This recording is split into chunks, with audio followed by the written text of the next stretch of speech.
thank you all again very much for coming today. I can't remember what number this is of the Inspiring Women series, and it is not just for women, it's about the women being inspiring.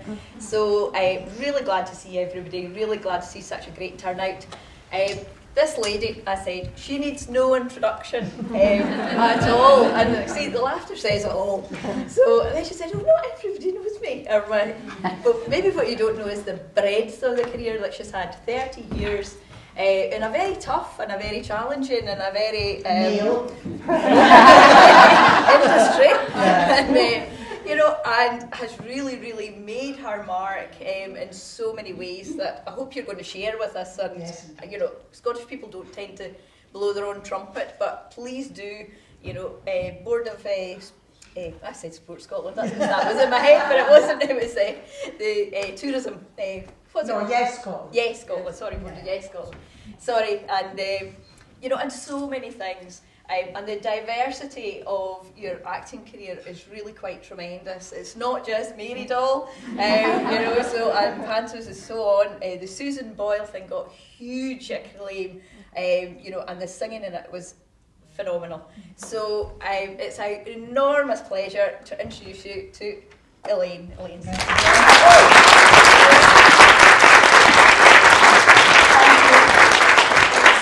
It's always very strange when you come to speak at an event like this because I'm working class and I'm Scottish, so I immediately go, inspiring women, what have they asked me? Because that seems to be the default position of most women who are from a certain class or a certain background in this country.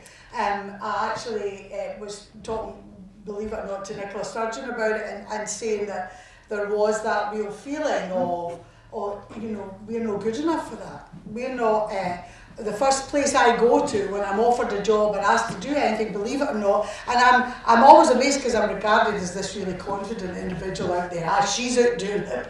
Every time I'm asked to do anything, and the first place I go to is, I can't do that. And I think that's where, educationally, that's where we need to start with women and young boys as well, young men from this part of the world as well, because it's actually more about class for me. It's about where and you were brought up. And I noticed, having worked in BBC on and off for 30 years, that if you've been in private school, it doesn't mean you don't have lots of damage, it doesn't mean you don't have lots of problems and weird background and all that. You've got millions of confidence. You actually, that's what the schools teach you. And I really, as an ex-teacher myself, I really wish that schools were able, and colleges and universities were able to in some way inspire that in all our working class, particularly kids, to say, you can go and do it. As a teacher, I've always gone back into schools. I've always, whenever I'm invited to go to things like that, I want to say to people, this is possible. You can be a writer, you can be a painter. In actual fact, most of the artists, most of the writers that I know, brilliant writers, come from ordinary backgrounds. There's a strange thing within Scotland is that we never actually get to see ourselves reflected back. And I think that is very damaging. I think our media, because of the way it's constructed, our television in particular, which is so powerful, does not reflect ourselves back to ourselves. So what you get, because there are so, you have to understand in television in particular, BBC Scotland only has so many slots that there's no point in doing a lovely wee programme about Bell College or something like that that is going to get a limited audience when they could have EastEnders on, right? So they have to make judgments of, will we put Mad Men on or will we put various programmes, and there are only so many slots. Now sport gets huge slots. News and current affairs gets huge slots. It's why I can't tell you the amount of people that say to me, why is there no more comedies on in Scotland? Why are there no more programmes about us? And that's because there's no slots. And so come in, you haven't missed much, but I've been brilliant so far. There you go. So that is a big problem. STV is the same. They are not going to make a little programme that costs them money to make when they can buy in Coronation Street or Friends or a big ITV drama. It's why in countries across the world you see a domination of American culture, that Friends will be across the world because it's actually cheaper to buy in Friends and play it and get a big audience, and your advertisers like it as well, than it is to make your own wee programmes.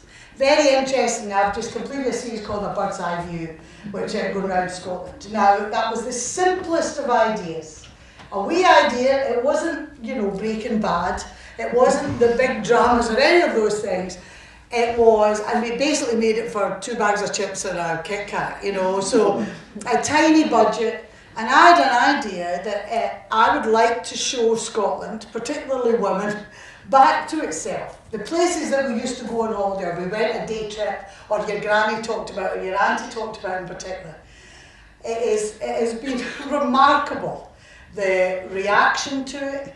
And how we funded it was, I thought, all right, I'll take my show there, and that means, you know, I'll fill a theatre and there's a box office there for me, so they don't need to pay me to do it. As long as the crew and makeup and everybody else like that are paid, the camera crew are paid, and all the accommodation and everything, we can go and do it.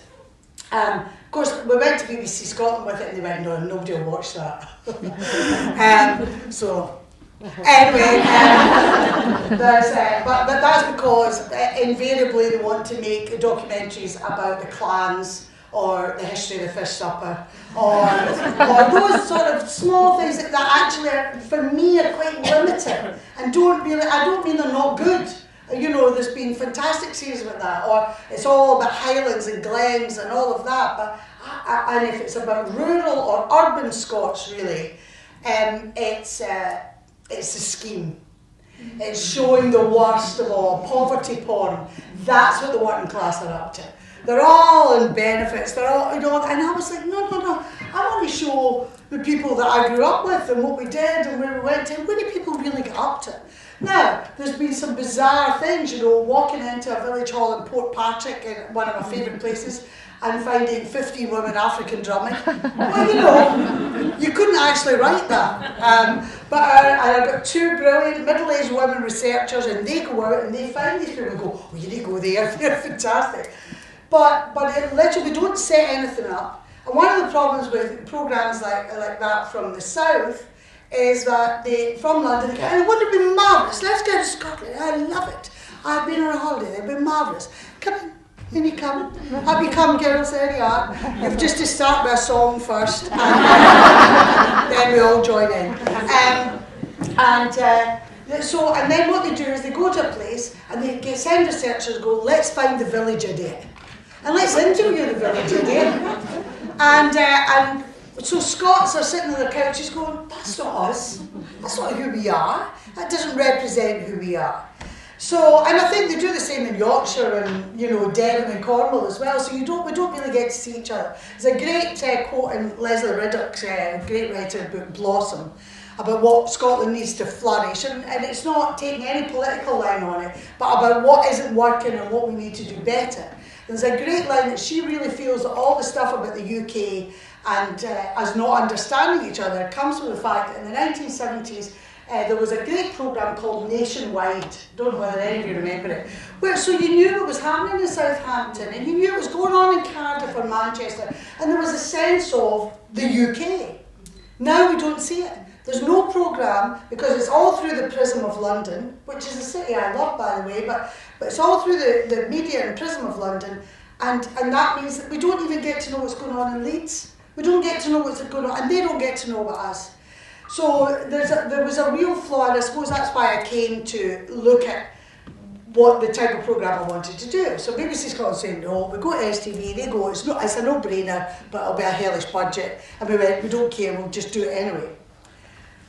We were in STV 2 weeks ago, we're now doing another series, because we were in STV and the exec producer sat there, and I've never been in a TV meeting like that, where apparently in 10 years, if you've got EastEnders or Coriolan, right, if you've got EastEnders on BBC, what you put in is a wee show there that doesn't cost a lot of money, because you know you're up against this massive return. The biggest things that get audiences on television, apart from sport and stuff, or sporting events, are soaps, because it's a returnable drama that people dip in at the most loyal audience. So they look at it and go, well, there's no point in spending millions on a programme because it's not going to do anything. So they were in that slot on STV. She said, in 10 years, STV have beaten EastEnders 4 times. Twice of those, or 2 of those 4, were the Britain's Got Talent semi-finals. And she said, "You've beaten it 3 times." And that for me was not about that it was the most brilliant programme you've ever seen. It was about that very thing, about seeing ourselves. I wish I'd gone to visit Scotland though, because the amount of people are saying, "We're going to Rothsay, we're going to go to North Berwick, we're going to go and see places around the country." But I think there is something deeper in that as well. It is political with a small p, because it is actually saying this is who we are. This is where we come from, and we're not going to be ashamed of it. And that comes back to the theme right at the start, that if you are from a certain area, there's another great quote from Leslie Reddit where she interviews a guy and she says, "Where are you from?" And he said, "Cumbernauld." And he said, "I'm from it, not of it." And that's a really, really symbolic thing, I think, because I can't tell you the amount of times when I was growing up that I apologised for coming from Motherwell. And because I was at drama school at the Royal Academy, it was all French posh, and what you would do is, "Where are you from?" "Motherwell." But having said that, my pals were, "Where are you from?" "Perth." "Sorry." That we apologised for where we come from. And I don't mean we should be wandering around going, "Motherwell, fantastic," and that we think there's nothing wrong with it. Of course, it's got loads of faults. It was a very macho, quite sectarian, industrialised area that I was brought up in. It wasn't easy to be a girl there. It wasn't easy to be a girl growing up in that society, because there were really, really strict guidelines through the 1960s and into the 70s. It was somewhere you wanted to get away from, to go to the big city, to go and live in Glasgow or Edinburgh, because there was more tolerance, there was a more open view of what you could be, and you had to leave to succeed. That also happened on a national level in Scotland. You had to leave to succeed. Nobody says to people in Sweden, "Oh, you're not very big in Norway. Oh, well, you can't be very successful, can you?" Why do we do that? Why do we think, particularly in my business, that if you have been fortunate enough to entertain and work for 30 odd years and entertain the people of your own country, which is actually one of the hardest things to do, and not leave, why do we think that's lesser than going to London and being a success in the West End? And it was only when I went to the West End, when I was in Calendar Girls, I was the original cast of that. I did a year and a bit. I did 6 months at the West End. It's only when you're there, and I was 50, that I thought, "Oh, this isn't what they think, everybody's doing the same job." I'm on the stage with Shan Phillips and Patricia Hodge and Linda Bellingham, and realised I'm every bit as good. Not better, I'm every bit as good. And that was a real lesson for me and for many of my friends and family who came to see it, because there's also a lot of rubbish around the West End of London. A lot of places I went to see, I was like, how do they get away with that? At the King's Glasgow, they'd be like, "Come on, Betty, out. This is rubbish. Let's go to the Griffin." And so you don't get away with it in many ways in your own land. Anyway, but it's been a real growing up. It's been a real lesson in my life. I was brought up in Newthill, minor village.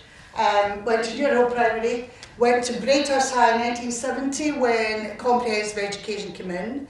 So went to Braidhurst in Motherwell, was one of the first 5th years, because they hadn't had a 5th year before that. You used to have to go to DL High, Bellshill Academy. So went there, discovered I'd always been a singer.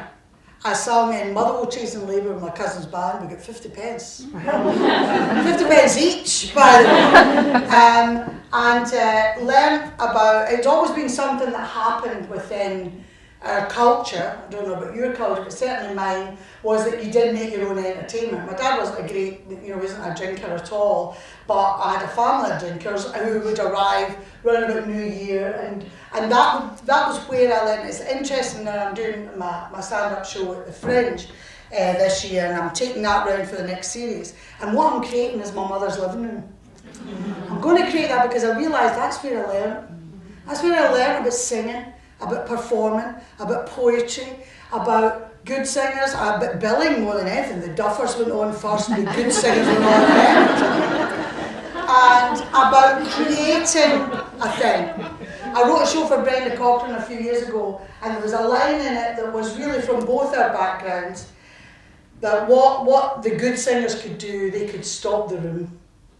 And that's what I wanted to do. I wanted to stop the room.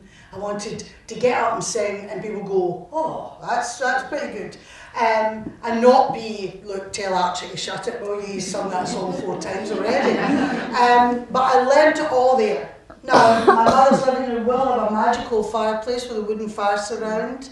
It'll have Artexing. It will have Cabo de Monte figures, a purple swirly carpet. I'm recreating the 70s indeed there.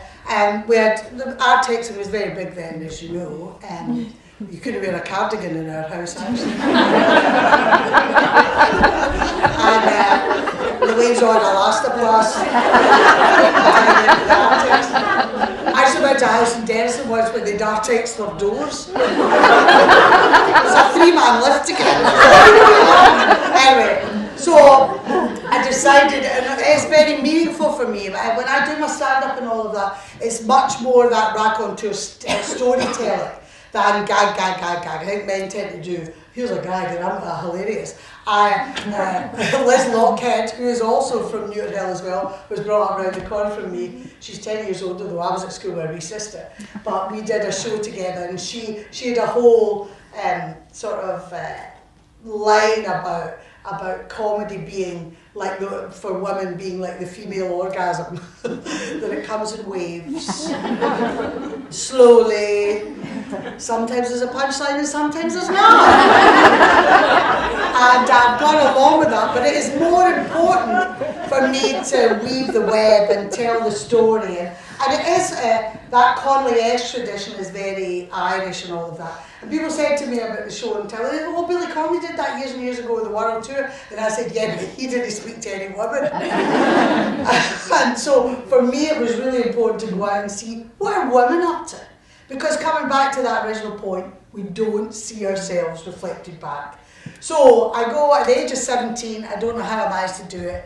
I've been a singer, I've been singing in clubs, acting in school shows, everything from Gilbert and Sullivan is stuff I've written myself. And then I get into what is now called the Conservatoire, which I still call it the Royal Academy. But I got in there, but again from my background, I didn't ever think I would be an actor. Never. I was going to be a teacher. I was going to be a drama teacher because I didn't know anybody was an actor. I knew a couple of people that had become singers. Lulu was a bit of a beacon there, but really you didn't know. And of course, there was an example. Lulu leaves a working class background and ends up coming on television and having to talk like this. And you go, wait, she's Fideliston. Why? And then worse, coming back to Scotland and putting a Scottish accent on and trying Scottish bananas. But I don't blame Lulu for that. Having met her many times, she's a lovely woman. I blame the management team that were in charge of her, who took this 15, 16-year-old girl and said, no one will understand a word you're saying. That was something that was said to me during Calendar Girls, actually. It was all my Scottish friends that went, you know, you get every one of your laughs. They understood it all. And of course I said, why wouldn't they? I have a Scottish accent, a heavy West of Scotland Scottish accent. I said, all you have to do is open your ears. I said, and the first few lines I said them slightly slower than I would normally. And that lets a southern ear just adjust. No problem in Yorkshire or anywhere else, or that whole tour for a year. Wales, any of it. Just let them attune for a few lines and they're with you and you get every single thing. But that notion of shame about where we come from, coming back to that, my mother, you know, we'd go to Blackpool on holiday and she would be saying to my dad, Jim, speak slowly. I'll never understand a word you say. And of course, totally misunderstanding the fact that everybody round about her had really heavy Lancashire accent. They were all talking like that, and they were all talking to each other. And they were like, do you want that, Betty? That's fine, lovely. But my mum thought their accent was better than ours, and was a better class of accent than ours. And of course, you then get amazed when people actually say to you, oh, I love your accent. You go to America and they just adore it. They do it, but it is again back to that thing of class.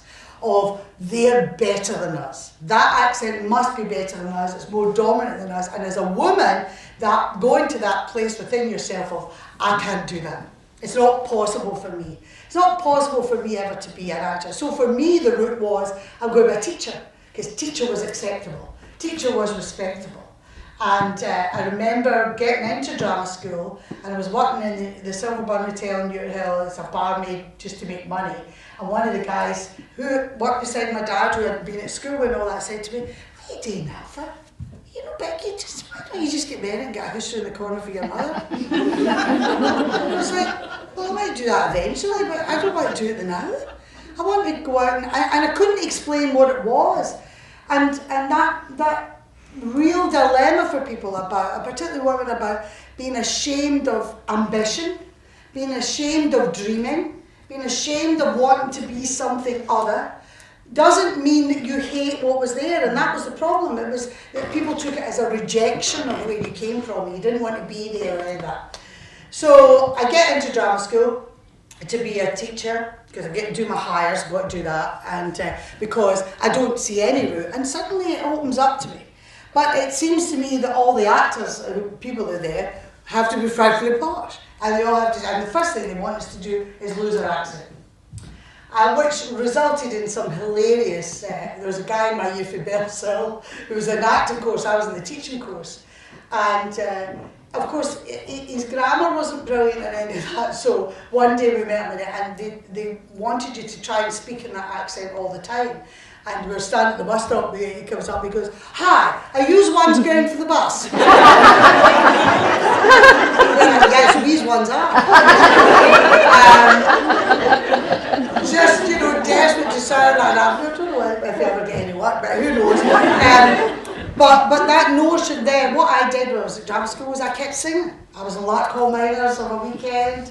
I've sung in White Hill, Fair Hill, and you come darling up here, Fair Hill, White Hill, all of that, touring around, and that actually gave me a great education. Also gave me a great insight into audiences, because if women like you, your quid's in.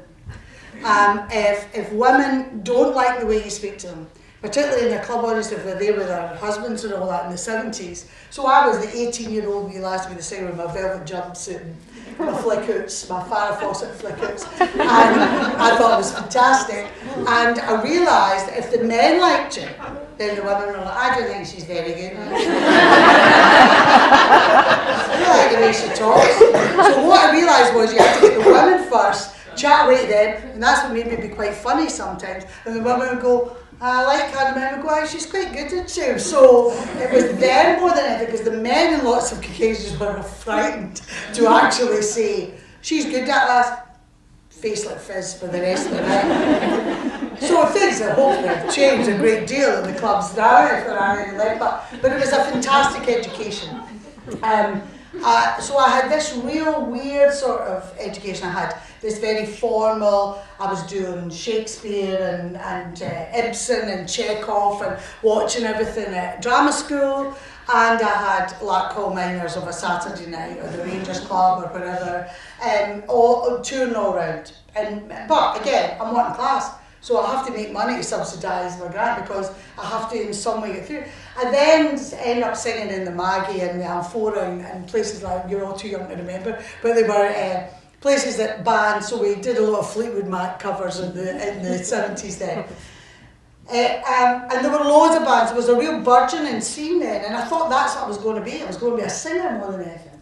Sheena Easton was the year below me, and of course that was a really, really bitter pill for me to swallow, because I'd been the singer in my year, and she was singing in the same clubs as me with another band, and John Baraldi came in and directed a play and recommended her for that Esther Ransom programme, The Big Time, or whatever, I think it was The Big Time. And the irony was she was already married and singing professionally, but that was all written out the story. And because she was Sheena Orr, we knew, and she'd married Sandy Easton Stanley, who later died, and never really got over it all. She decided that she would be Sheena Easton and go on, and it propelled her into fame. And I never get jealous until I saw her singing with Prince. But it was very, very difficult, because I had been in the very same route, and now actually I wouldn't change a thing. But at the time, that was, you thought you had to leave. He had to leave. I'd never been to a pantomime. I'd never seen what was really going on. But my life changed when I went to the Citizens Theatre at second year in a drama school, and I saw 784 Theatre Company. For those of you who don't know, 784 were a political theatre company, but they were musical theatre. And 784 means 7% of the population owns 84% of the wealth. Sadly, in 2015, it's now 4% own 94% of the wealth. It's got even worse. There's a great story about that John McGrath, who founded the company. He was a fantastic guy from Liverpool, and they had 784 England, 784 Scotland, and he was driving in the Highlands, and there was, on the side of this red van, was 784 Theatre Company. He was in a petrol station, and the guy came up and goes, yeah, what's your 784 mean? And he goes, oh, he says, 7% of the population means owns 84% of the wealth. He went, no need to fucking brag. And I was like, you don't understand. It's a political statement. So I love classic Scott. So I saw them with Terry Neeson in the Citizens Theatre, and my life changed. Because I thought, oh, that's it. I've been quite involved in student politics and all that, but I saw a home. Singing, acting, I play keyboards because I went to piano lessons for years and all that. I could play, I wrote stuff, I wrote my own songs. I thought it was Joni Mitchell then as well. And there it was, politics as well, and entertaining, packed and funny. Funny, and they spoke in my accent. It was like, that's it, I want to do that. But I didn't know how to do it. I did my thesis at university on the company, so I got to meet some of them. But again, I'm really never good enough I could never work with them. So I go and do my postgrad at Murray House in Edinburgh, and end up teaching a secondary school, which I loved. 3 years at Firhill High in Edinburgh. I got very, very involved in politics then. I'm not really interested that much in the whole celeb endorsement. I can't be bothered with that. I don't think celebrities make any difference to anybody's vote. My politics were there long before I ever became famous. I think I probably would be a politician. I'd be aiming for that, rather than if I wasn't an actor. So it's always been in my blood. I was in all the big EIS strikes in the 80s. I was very, very involved in the women's movement, all that. And that gave me another form of education. It was magical and wonderful. And so everything sort of came together when I auditioned for what was then Wildcat. 784 were the sort of main company, but Dave McLennan and Dave Anderson set up Wildcat, which was more musical theatre based. And I went and auditioned for them while I was still teaching, and I got the job. And there's a things come along in your life. I was 22, and I just knew it was the right, you know that thing you get it in your solar plexus where you go, this is it. This is what I have to do. I didn't know where it was going to lead me or any of that, and then I'd have to leave Edinburgh and move back to Glasgow, all of that. And I never looked back. I got the job, and I've been now 30, I'm still only 32. So that was 90, so 35 years almost, 33 years, and I've never been unemployed. Till now. No. Not because I'm the most talented person on the planet or any of those things. I just have been hugely fortunate. I have never, Wildcat meant that Colin Gilbert from the BBC Comedy Unit came to see Wildcat shows, offered me something called Naked Radio, which was terrible money and all that, but in Naked Radio was Greta Fisher, Tony Roper, Andy Gray, Ron Bain, and I was, of course, the only woman. And I got to play things like the nurse, the wife, the mother, and they got all the gags. They got all the monologues, they got all that. But I was 23, 24, I was just like, oh, I've got a job, that's brilliant. And I was very, very that please like me, very enthusiastic, wanting to please, which is something women do all the time, the people pleasing, the disease to please, as Oprah Winfrey calls it. Please like me, I'm a good girl, and I won't do anything bad, and I won't be emotional, and I won't say anything out of turn, I'll do as I'm told. That didn't last long actually, but that was where I was when I started. So I was touring with Wildcat, I worked then with Borderline, the Royal Lyceum in Edinburgh, doing jobs I wanted to do. Everything from Shakespeare to touring theatre to Dario Fo. But running through that was Naked Radio, which was something you would just record on a Friday and go back and do a series. And it had a fantastic reach. We recorded it live in the Tron on a Friday lunchtime. And out of that came something called Naked Video. We did the show at the Assembly Rooms, and we added John Sparks and Helen Ledger, and that became Naked Video. And many of you would be too young to remember that. One of the sketches within Naked Video was, it just said at the top of the page, guy with bandage. and then I had a monologue that said, wife of guy with bandage. And Ian Patterson had been one of the writers that had contributed a few gags along the way in Naked Radio, and here was this. And that, more than anything, started to resonate. Ironically, Greg Official will tell you that, he didn't think Rob was funny. He kept saying, I don't think this guy's funny. We were going, he's hilarious! We were going, because one of my favourite lines from that very first monologue, which he recorded about 4 times, because he kept thinking it didn't work, and we kept going back to it, was, I got nothing, it's going to be his paper. He's walking along Solihull Street and he's going, I'll tell you something, I'm nothing, but I'll tell you this, boy, they are nothing but jumped up fascist bastards. And I should know all about that because I was an inspector on the buses. Which we all thought was hilarious, you know, and he was going, I don't think it works. So then I did the first monologue and made it a black eye, ironing, and talking about her husband. It was a very, very funny monologue. But, and it just, people just adored it. And I don't mean in Scotland, across the UK. Because the irony was, Naked Video was a BBC Two production. It wasn't BBC Scotland. At that time, Naked Video was too risky to be made in Scotland. Scotland liked nice, safe programmes. Oh look, there's a Kelvin Grove Art Gallery, that's lovely. And I'd also done Laugh and Nearly Paid My Licence Fee before that with Robbie Coltrane after Kick Up the 80s and stuff. And people got furious. That's ridiculous. They did about Rapsy as well. That's a terrible image to give of this place, this country. That's dreadful. Why don't they come to my newly sandblasted tenement rather than men would know what it's about? And so there was a real cringe about being seen in that way. Now, I understand that.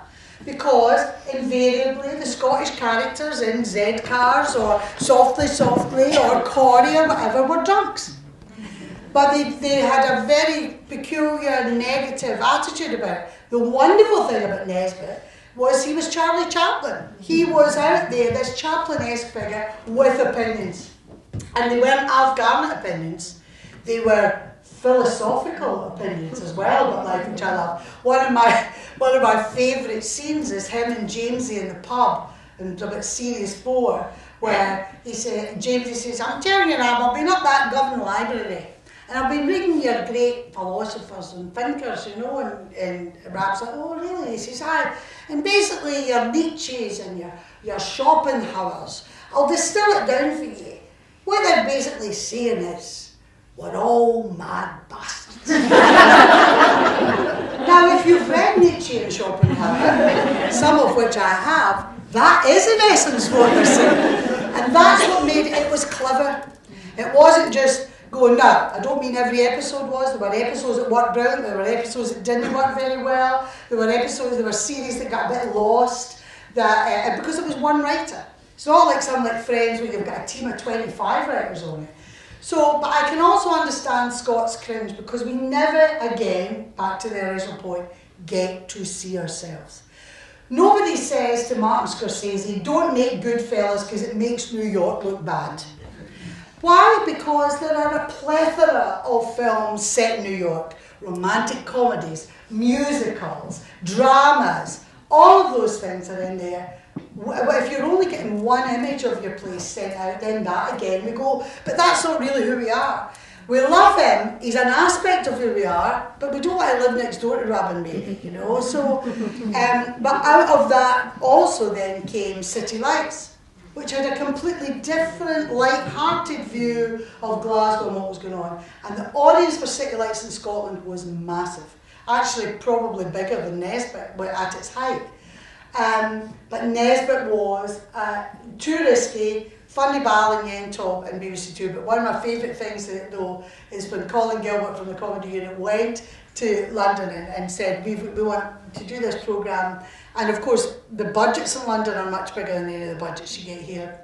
And sitcom is expensive, as are big variety, musical things are very expensive. So BBC Two had to fund it, and they went, yeah, we like that naked video, and we think we'll do a sort of one-off of that Nesbitt thing. And Alan Yentop suggested, though, that it shouldn't be Gregor and I, it should be Robbie Coltrane and Muriel Gray playing Rab and Mary, because they were Scots known in London. And that is always, and we know them in London, so why would we? But ironically and thankfully, Colin Gilbert went, no. This is about these two and these other characters turning over, and stuck to his guns, and off it went. Now, it was a remarkable experience, but people think you do a big teleseries like that, that's it. You know, maybe Gregor was, but the rest of us, you go out and do other work. And I didn't want, curiously enough, to become only known for that, because I'm an actor. If I'd wanted to do that, I would have gone into a soap, and I always turned down soap so that there wasn't an idea. But eventually you realise it might be a bit of a straitjacket, but it's a gold-lined straitjacket. It is the only Scottish sitcom, or sitcom made in Scotland, to make the top 40 best ever sitcoms in the UK. Now, that is really an indictment of this. When I watch like the British Comedy Awards, I watch it and go, no, why don't you just call them the London Comedy Awards? Because nobody from Scotland gets invited. Even some like Still Game, it didn't take at all in London. You know, huge audiences here. The rest of the UK didn't really get it. Not promoted, not pushed because it wasn't made there. When was the last time you saw a sitcom for Belfast? Or Cardiff, and there's loads and loads of talented people there. It is again back to that Prism of London thing. So that sort of was my journey, and I decided if I stayed in that bit, then it was lovely, and Nesbitt was great. But I also, during that time I was coming up, I got married, I had a couple of daughters, my life was different, and I took a risk. And I realised that it wasn't making me happy. I felt like I was in a box. And my husband and I did a show on my own, just called it Lacey Smith Herself, and I took it round with a band, because nobody knew I sung, because all that had been, Nesbitt became so huge that was it. So I went out and I did stories, and I had my band, and opened in Cumbernauld, and did all that. But we set up our own production company, my husband and I. And I got shingles, I got really, really ill. And during that, I thought I'd like to do Shirley Valentine. And we got in touch with Willie Russell. Now here's the thing, Willie Russell was a huge fan of Nesbitt, and we got the rights for Scotland because he was such a fan of that programme and he liked Mary. And we said we want to set it in Glasgow, blah, blah. And that was the big turning point. It was about risk. Now the irony was, Shirley Valentine is a play that is all about risk. It's all about a woman taking everything she's got from this working class, small life. Her kids are grown up, she doesn't know what to do. And that wonderful image she has of sort of just jumping into the water.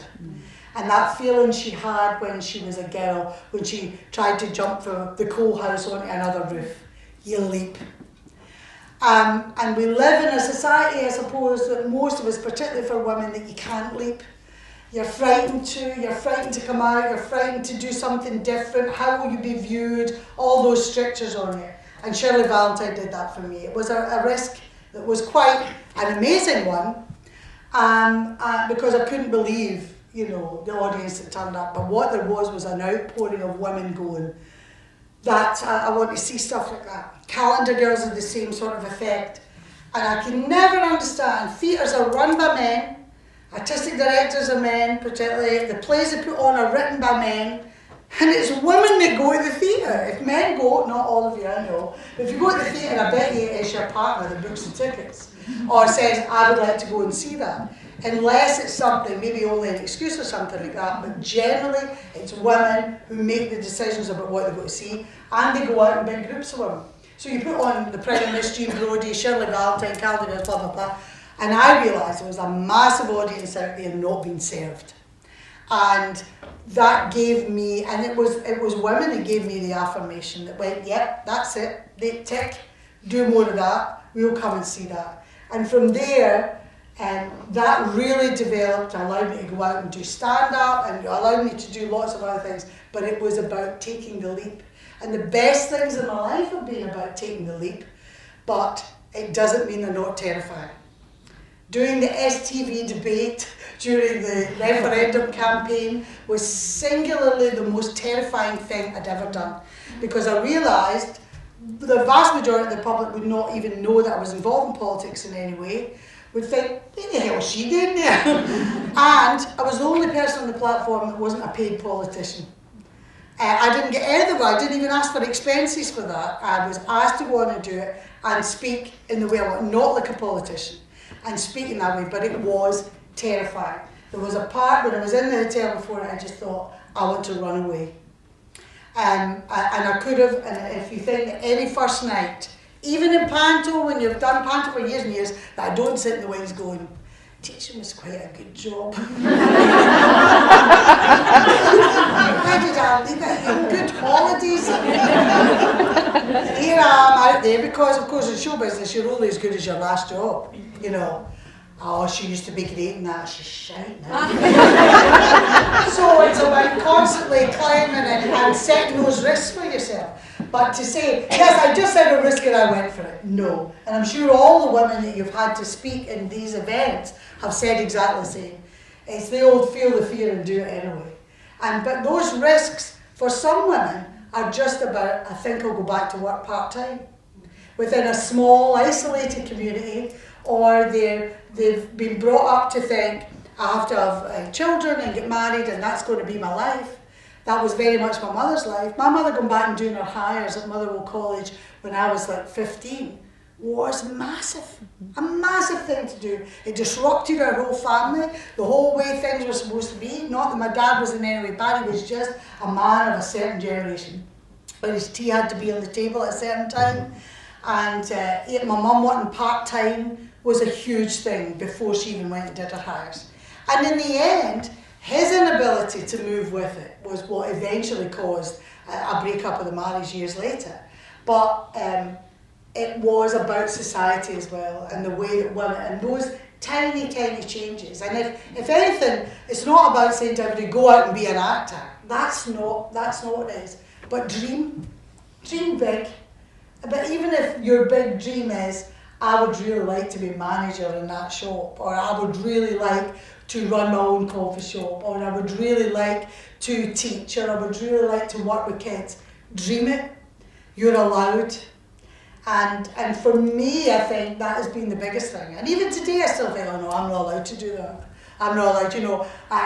One of my best friends is Elaine Kennedy, who's from Scotland, Baroness Kennedy, the Baroness I call her. She's one of my best friends on the planet. And I still go, when, you know, we'll go to the House of Lords and she'll take me for tea or something like that, and she knows everybody. She's plugged into that big London world. There's still part of me goes, why is she pals with me? I must be like, that's a sin for that lassie.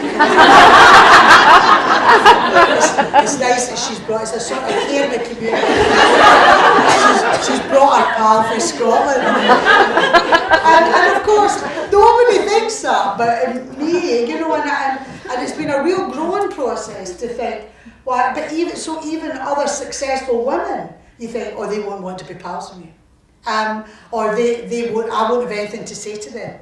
So I think at its core, it's about confidence, and it's about awareness, and it's about dreaming.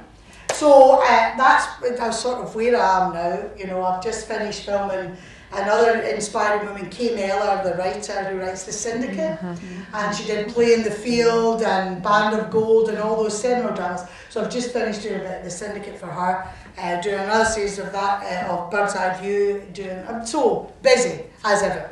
But of course, if you're not on the television every week, it was great. 2 months ago I was in Morrison's in Cambuslang. Now, I have never been busier in my career. I wrote the Susan Boyle thing, I starred in it as well. That was 2 years of my life. Touring around, I do Panto at His Majesty's in Aberdeen. This is my 7th year coming up. Sold out, all that. The woman says to him, and you know that actress? And I said, yeah, trying to get my short man thing, well, here we go. And she says, yeah, what was it you were in again? That's what we're going on. And you know, it's like having to stand and justify your career. That's well, lots of things I said, but you probably, Ramsey, that's it. Do you just know dairy acting anymore? Of course, I get into high dudgeon, she gives my whole CV, you know. Well, actually, I've never been busier. I did 2 years at Caldigans, I did 2 years at the Susan Ball Show, I've just finished filming the Syndicate, I've got a new series coming out on STV, I've been doing special, I do Panto in Aberdeen, you know, I've written 2 books, I've got 2 honorary doctorates, but no. You end up wanting to say all that, and it is that thing. Oh, you get taxi drivers going, oh, I've not seen you for a long time, Elaine, what are you up to? Of course, they don't go to the theatre, and they go, oh no, well, I've just done this, I've just done that. Oh, really? Mind you, I don't watch the telly myself. Why are you asking me? You know, so it's quite a strange sort of thing that goes on in your life. So I'm busy, very busy, but not too busy to come here.